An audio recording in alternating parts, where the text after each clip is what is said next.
back to the bottom, I go back to the top of the slide. Where I stop and I turn and I go. Hi, my name is Justin Hahn, and as you can tell by my shirt, I'm in the recording arts program here at FullSail. I'd like to talk to you today about just the recording arts and the technology that has evolved through it.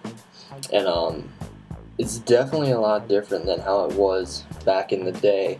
Back in the day, how it was there's a full band stood in a room, and there's a microphone in the center of the room, and to EQ and bring the levels up in the recording, different instruments and players would move closer to the microphone or farther away to get a different sound. If you listen to records from that time, you'll see that no two records are the same, because to make a record they'd have to record it and press it, and that'd be it. There wouldn't be any duplication. So it's definitely a lot different than, today's standards of recording and such. Bands today typically never record like that style. There are some examples, like Aerosmith recorded a CD a couple years ago called Honkin' on Bobo, where everyone played at the same time, but it wasn't like they just had one mic and everyone was in the same room. They had a bunch of different rooms and they all played at the same time. But the technology difference there was that everyone was playing to a console and a computer where they recorded, versus just having one mic there. And that style of playing into a console with a computer and like programs and tapes, that came along a couple years after, the whole let's just record on one mic and record a CD type thing. So if you know about the recording arts field, you know about this big controversy that's been going on between analog versus digital recording. What analog pretty much is what we like to think of the more traditional style of recording, with the big tape machines, big consoles, all that stuff. And we still have that type of stuff in the digital, but what digital recording really is taking the sound waves that you record and put them into the computer, and then they become sequences of numbers. And that's when people start to say, that doesn't sound real, that sounds digital, it's not cool. But you got to think about digital stuff. It's a lot more convenient to have digital recordings compared to analog recordings.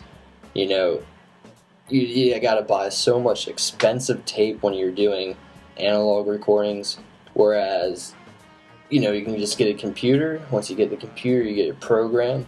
You can record as much of it on there as you can fit onto your computer or hard drive, and that's it.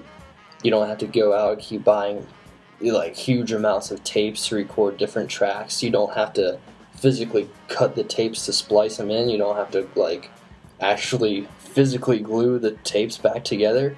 It's all right on here. It's very clean, very convenient, after a while it'll become very cheap.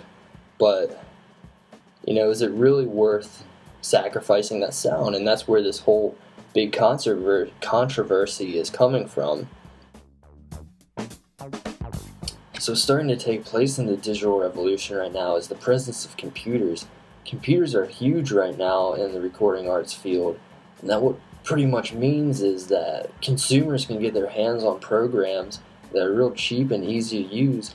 And what's starting to take place from that is kids getting more involved in sound engineering. And that's really cool. Instead of, say, let's get a band together, it's more like, hey, let's get together and record a CD at my house, And that's definitely never would have taken place if it wasn't for the development of this technology. So we can, going back to that analog digital war we were talking about, digital has definitely helped out the music industry by, getting more kids influenced in this stuff and, out into the field. And that's really cool. So what we're going to be looking forward to in the industry is just companies putting out more programs and equipment that we can use to make our music better. And I'm personally definitely looking forward to that, seeing how that's going to make changes to our music, our sounds, effects on the movies, all that. It's just going to be great. And so, at that, I'll bid you adieu. Thanks for listening to my podcast.